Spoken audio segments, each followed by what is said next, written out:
हमारा मन संसार के विषयों की ओर बार बार आकर्षित होता है। मन के इन आकर्षणों को रोकने का प्रयत्न जब तक बाहरी स्तर पर होता है तब तक असफलताएं ही मिलती हैं।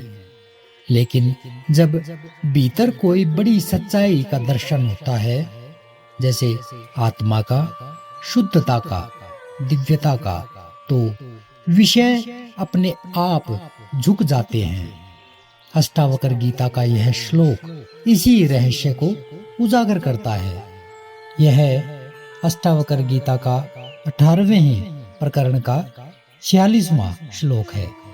इस श्लोक में अष्टावक्र जी कह रहे हैं, जब आत्मज्ञानी व्यक्ति के भीतर परमात्मा का साक्षात्कार हो जाता है तब उसके मन में रहने वाली विषय वासनाएं जो अब तक हाथी के समान बलशाली थी, वह सब चुपचाप भाग जाती हैं।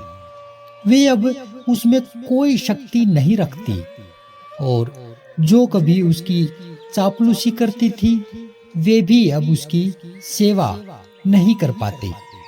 क्या कहना चाहते हैं अष्टावक्र जी इस सूत्र के माध्यम से?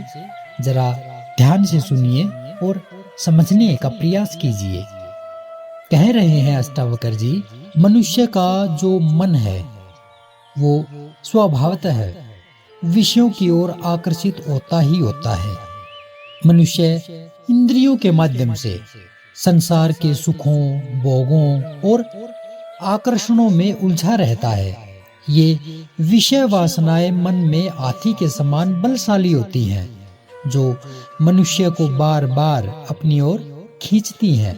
जब तक मनुष्य को अपने भीतर छिपे परमात्मा का साक्षात्कार नहीं होता, जब तक उसकी विवेक की दृष्टि नहीं खुलती, जब तक उसकी तीसरी आंख नहीं खुलती, तब तक ये वासनाएं उस पर हावी रहती हैं।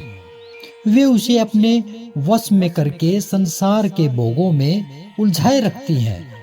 लेकिन जैसे ही किसी व्यक्ति को अपने भीतर परमात्मा का अनुभव हो जाता है, यानी उसकी जब तीसरी आंख खुल जाती है और अपने ही भीतर बैठी हुई वासनाओं को देख लेती है और ये सब घटनाओं को देख उसकी चेतना जागृत हो जाती है और वह जान लेता है कि सच्चा सुख, शांति और आनंद बाहरी वस्तुओं में नहीं है बल्कि अपने ही भीतर है। इस आत्म साक्षात्कार के क्षण में मनुष्य के भीतर एक अद्भुत परिवर्तन आता है। अब तक जो विषय वासनाएं उसे आकर्षित करती थी वे उसकी ओर देखती भी नहीं, वे चुपचाप भाग जाती हैं क्योंकि अब उसका कोई प्रभाव नहीं रह जाता। आत्मज्ञानी व्यक्ति के लिए अब संसार के भोग, सुख दुख, मान अपमान, लाभ हानि सब समान हो जाते हैं। उसको ये सब नहीं छूते। उसके मन में अब कोई लालसा, कोई इच्छा शेष नहीं रहती। वह पूर्ण रूप से संतुष्ट और शांत हो जाता है। यहाँ विषय वासनाओं को हाथी के समान बताया गया है क्योंकि हाथी बहुत ही बलशाली होता है और उसको नियंत्रित करना भी बड़ा कठिन होता है।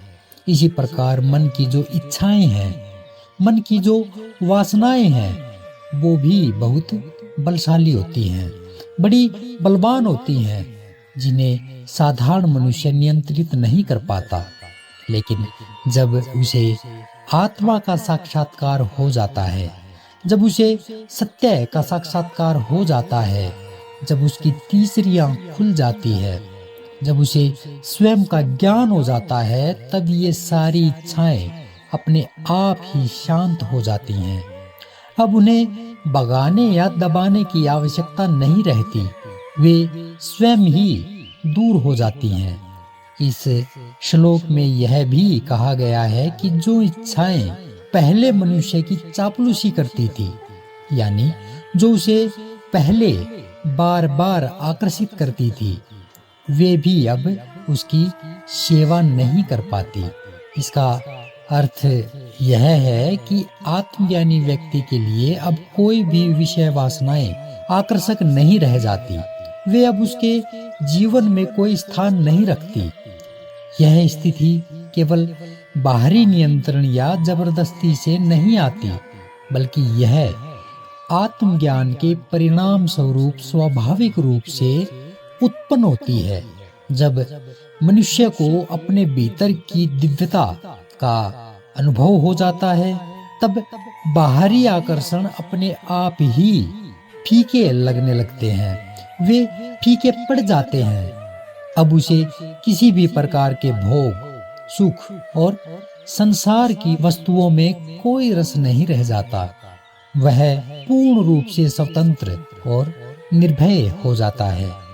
इस प्रकार यह श्लोक हमें सिखाता है कि आत्मज्ञान प्राप्त करने के बाद मनुष्य के जीवन में विषय वासनाओं का कोई स्थान नहीं रह जाता। वे अपने आप दूर हो जाती हैं और मनुष्य पूर्ण रूप से शांत, संतुष्ट और मुक्त हो जाता है। अंततः इस श्लोक के माध्यम से अष्टावकर जी यह बता रहे हैं कि मुक्ति केवल विषयों को दबाने या छोड़ने से नहीं मिलती, बल्कि आत्मा की सच्चाई को जानने से मिलती है। जिसने स्वयं को जान लिया, उसके लिए विषय भी अब मित्रवत हो जाते हैं। न वे आक्रमण करते हैं, न वह व्यक्ति अब उनसे घबराकर भागता है। यही आत्मज्ञान की सबसे बड़ी पहचान है, चुपचाप सब कुछ के पार स्थित हो जाना। तो इसी के साथ अगले नए सूत्र में कल फिर मिलेंगे। तब तक के लिए नमस्कार।